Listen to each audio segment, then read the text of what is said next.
साथियों नमस्कार, जय हिंद।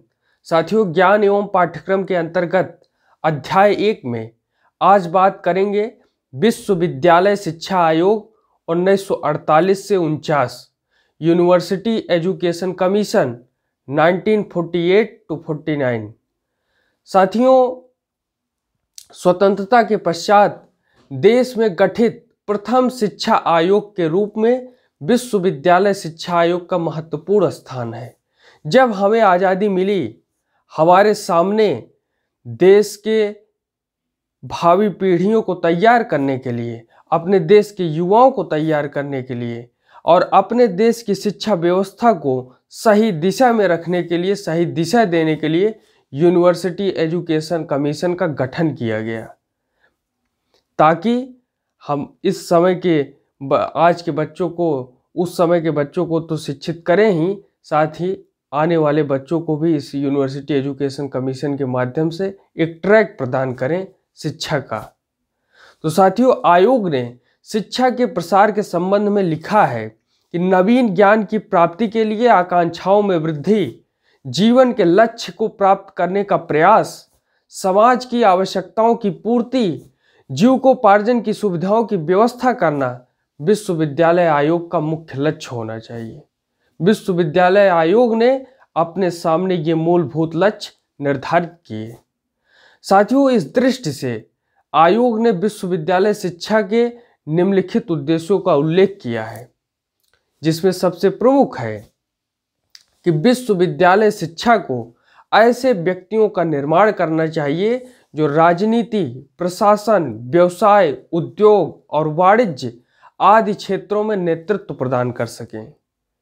यहाँ पर सबसे पहले राजनीति नेतृत्व की बात, प्रशासनिक नेतृत्व की बात, हमारे नौकरशाही व्यवस्था ईमानदारी से चले, सुदृढ़ हो, नियंत्रण स्थापित किया जा सके, तो प्रशासनिक नेतृत्व।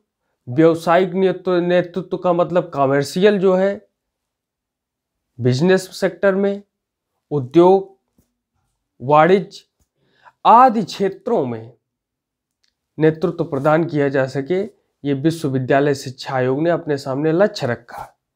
दूसरा, इस शिक्षा द्वारा छात्रों में ऐसे गुणों का विकास किया जाना चाहिए जिससे वे भविष्य में उत्तम नागरिक बन सकें, देश में लोकतंत्र को सफल बनाने में अपना योगदान दे सकें। साथियों, यह बहुत बड़ी बात है, क्योंकि उस समय जब देश आजाद हुआ था, जब देश आजाद हुआ, तो उस समय देश की स्थिति थी कि साम्राज्यवाद, उसके पहले राजतंत्र, उसके बाद उसके पहले निरंकुश तंत्र, राजतंत्र और साम्राज्यवाद और उपनिवेशवाद, इन सभी चीज़ों से वो झेलते झेलते अब लोकतांत्रिक प्रक्रिया में अपने आप को जोड़ करके चलने वाले हैं।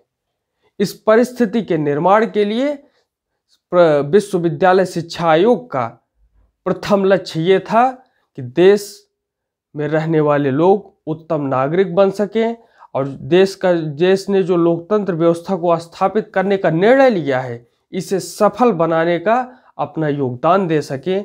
ये विश्वविद्यालय शिक्षा आयोग ने अपना प्रमुख लक्ष्य घोषित किया।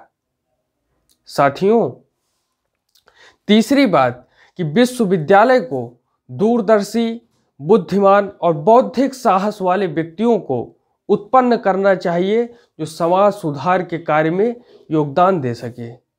साथियों, उस समय की जो स्थिति थी, तो उस समय ये बहुत ही आवश्यक था और आज भी आवश्यक है कि समाज में दूरदर्शी लोग हों, बुद्धिमान हों, बौद्धिक साहस वाले हों, जो सही को सही कहने की क्षमता रखें, सही को सही बोलने का अपने मन में निर्णय रखें। ऐसे लोगों को समाज की आवश्यकता होती है और ऐसे लोगों का निर्माण विश्वविद्यालय शिक्षा आयोग का प्रमुख लक्ष्य था। साथियों, चौथा, विश्वविद्यालय को अपने छात्रों के मानसिक एवं शारीरिक विकास पर दोनों पर समान रूप से ध्यान देना चाहिए। शारीरिक विकास के साथ साथ मानसिक विकास बहुत आवश्यक होता है। हम खाने पीने से विटामिन की चीज़ें और पौष्टिक चीज़ें खाने से हमारी शरीर को मजबूती मिल जाती है, लेकिन हमारे मानसिक शक्ति को मजबूत रखना बहुत ही आवश्यक है। और मानसिक शक्ति की मजबूती विभिन्न रचनात्मक कार्यों के माध्यम से ही की जाती है। आध्यात्मिक माध्यम से जब चिंतन मनन किया जाता है तब हमें मानसिक शांति मिलती है। अपने कार्य करने में जब हम एक स्टेप आगे बढ़ते हैं तब हमें मानसिक शांति मिलती है, सुकून मिलता है। तो शारीरिक और मानसिक दोनों विकास हो, ऐसा जो है विश्वविद्यालय शिक्षा आयोग का लक्ष्य है। साथियों, विश्वविद्यालय शिक्षा आयोग विश्व बंधुत्व की भावना का विकास करना, ये बात अपने लक्ष्य में रखा। विश्व बंधुत्व, जिसके बारे में हमने अपने प्राचीन काल में जो बातें कही गई हैं वहाँ से हमने चीज़ें सीखी हैं। वहाँ पर हमने ये बातें जानी कि अयम निजः परोवेति गणना लघुचे साम उदार चरिता नाम तो वसुधैव कुटुंबकम।